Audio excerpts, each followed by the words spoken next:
Police আমাকে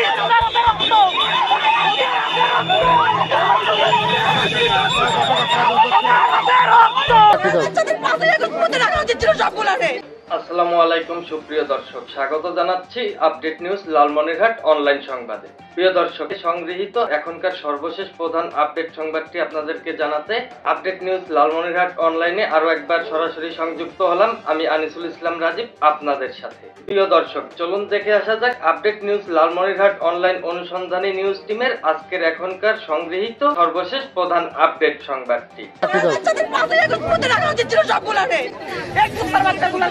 গায়ে রক্ত নাই। বিপিএ ডিপার্টমেন্টের কে কে আছে এখানে? বিপিএ ডিপার্টমেন্টের কে আছে এখানে? বিপিএ ডিপার্টমেন্টে দর্শক, আমরা সচিবালয়ের সামনে থেকে আমরা আপনাদেরকে যুক্ত করেছিলাম। প্রাইম এশিয়া ইউনিভার্সিটির শিক্ষার্থীরা সচিবালয়ের সামনে তারা তাদের নিজস্ব ক্যাম্পাসের দাবিতে তারা আন্দোলন করছিলেন এবং আন্দোলনরত শিক্ষার্থীদের উপরে আমরা দেখেছি পুলিশের লাঠিচার্জ করেছে এবং তাদেরকে ছত্রভঙ্গ করার জন্য তারা কিন্তু তাদেরকে ধাওয়া দেয়। এক পর্যায়ে শিক্ষার্থীরা গুলিস্তান 0 পয়েন্টের দিকে কিন্তু আসে এবং আমরা দেখেছি গুলিস্তান 0 পয়েন্টের শিক্ষার্থীদেরকে লক্ষ্য করে সেখানে টিয়ার গ্যাস নিক্ষেপ করে আইনশৃঙ্খলা রক্ষাকারী সদস্যরা এবং শিক্ষার্থীদেরকে ছত্রভঙ্গ করে দেওয়া হয়, ব্যাপক লাঠিচার্জ করা হয়, নারী শিক্ষার্থীদের উপরেও লাঠিচার্জ করা হয়েছে এমন অভিযোগ কিন্তু শিক্ষার্থীদের। এরপরে শিক্ষার্থীরা তারা কিন্তু ছত্রভঙ্গ হয়ে তারা একটি মসজিদের সামনে তারা কিন্তু অবস্থান করছেন। আমাদের হচ্ছে 4টা মতো বক্স। আমি আপনাদের সাথে আমাদের ভিতরে বলতেছিলাম, হ্যাঁ আপনাদের সামনে তো বলতেছিলাম, কিন্তু এই যে আমি তো দেখছি, আমি কিন্তু সামনে চলে বলছি, আমি বাধা দিচ্ছি তাদেরকে। আমরা ঠিক আছে, আমরা বলছি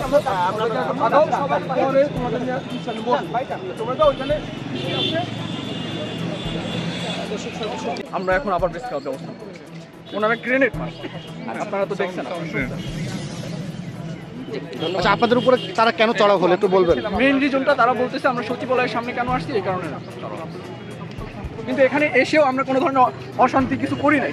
সেটার ভিতরে তাদের ইউনিভার্সিটির সমস্যা সেখানে সমাধান করে জনগণের রাস্তা বন্ধ করে শান্ত হও, কিন্তু এর মধ্যে কি হলো, পুলিশ আমাদের তাড়া করলো এবং আমাদের উপর মারধর শুরু করলো।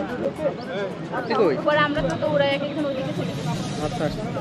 আচ্ছা, লাঠিচার্জ যে করেছে ওই সময় কি আপনাদের উপর কি নারী পুলিশই ছিল না? না না, কোনো নারী পুলিশ তো দেখি নাই, কোনো নারী পুলিশ মানে আমরা তো দেখিই নাই। ওখানে সব হচ্ছে মেয়ে পুলিশই ছিল এবং ওনারাই হচ্ছে আমাদেরকে বাড়তে আসছে। আমরা মেয়ে যে মানে একজনের গায়ের উপর আরেকজন পড়ে যাচ্ছে, মানে তারা একদম মানে গালাগালি করতেছে আর আমাদের উপরে হচ্ছে লাঠিচার্জ করতেছে। ধন্যবাদ আপনাকে। আপনার কজন আহত হয়েছিল স্পেসিফিক সংখ্যা পেয়েছেন কি এখন পর্যন্ত? জি আহত সংখ্যাটা আমরা না না, আমি তো বুঝতে পারি না, আমি তো ওইদিকে চলে গেছি, পরে এখন এদিকে আসতেছি। এখন সবাই তো মানে ভয়তে দৌড়ে চলে গেছে। আর আমরা তো কোনো অবৈধ দাবি নেই এখানে আসি নাই, আমরা তো শান্তিপূর্ণভাবে আমাদের 21 বছর ধরে আমাদের শিক্ষার নামে যে একটা মানে দুর্নীতি চলতেছে, এইটার আমরা একটা মানে হচ্ছে পার্মানেন্ট ক্যাম্পাসের দাবি নিয়ে আসছি। আমরা যে এত হাজার হাজার শিক্ষার্থী প্রাইম এশিয়া বিশ্ববিদ্যালয়ে পড়াশোনা করি, তাহলে আমাদের ভবিষ্যৎ কি? আমাদের সামনে 3rd ইয়ার ফাইনাল পরীক্ষা, আমরা পরীক্ষা দেবো কোথায়? যদি আমাদের শিক্ষা প্রতিষ্ঠান না থাকে তাহলে আমাদের এতগুলো স্টুডেন্টের ভবিষ্যৎ কি? তাহলে আমরা কোথায় যাবো? এই জন্য তো আমরা এখানে আসছি। পুলিশ আমাকে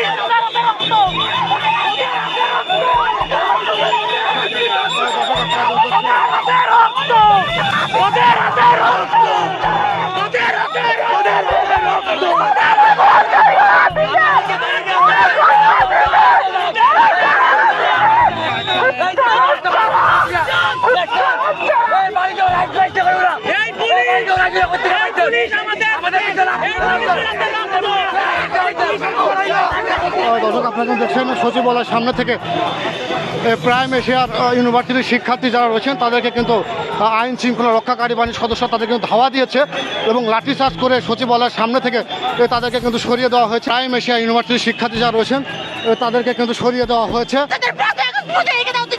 আমার কোথায় লাঠিচার্জ করবে কেন?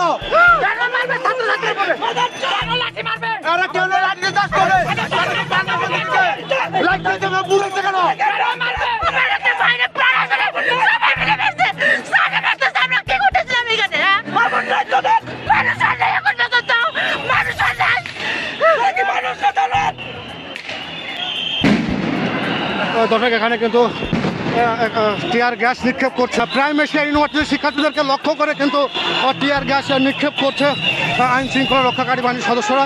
আপনারা দেখছেন এখানে কিন্তু দর্শক রণক্ষেত্র তৈরি হয়েছে প্রাইম এশিয়া ইউনিভার্সিটির শিক্ষার্থীদের সঙ্গে আইন শৃঙ্খলা রক্ষাকারী বাহিনীর সদস্যদের মধ্যে কিন্তু ধাওয়া পাল্টা দেওয়ার ঘটনা ঘটছে এবং এখানে কিন্তু রণক্ষেত্র তৈরি হয়েছে। শিক্ষার্থীরা যে যেমনি পারছে সেভাবে কিন্তু তারা পলানোর চেষ্টা করছে। দর্শক এখানে এই সচিবালয় এলাকায় এই মুহূর্তে কিন্তু রণক্ষেত্র তৈরি হয়েছে। আপনারা দেখছেন আইন শৃঙ্খলা রক্ষাকারী বাহিনীর সদস্যরা তারা কিন্তু শিক্ষার্থীদেরকে ধাওয়া দিচ্ছে এবং কিছুক্ষণ আগে কিন্তু এখানে টিয়ার শেল নিক্ষেপ করা হয়েছে। ভিউয়ার্স, এই ছিল সংগৃহীত আপডেট নিউজ লালমনিরহাট অনলাইন অনুসন্ধানী নিউজ টিমের আজকের এখনকার সর্বশেষ প্রধান আপডেট সংবাদ। আমাদের পরবর্তী সংবাদ দেখার আমন্ত্রণ জানিয়ে আজকের মতো এখানেই শেষ করছি। ভিউয়ার্স, আমাদের আপডেট নিউজ লালমনিরহাট অনলাইনের সংবাদ ইউটিউবে দেখতে ব্রাউজ করুন youtube/আপডেট নিউজ লালমনিরহাট 9.3। এতক্ষণ আমাদের সাথে থাকার জন্য আরো একবার অশেষ ধন্যবাদ ও কৃতজ্ঞতা প্রকাশ করে এখনকার মতো বিদায় নিচ্ছি। আসসালামু আলাইকুম, খোদা হাফেজ।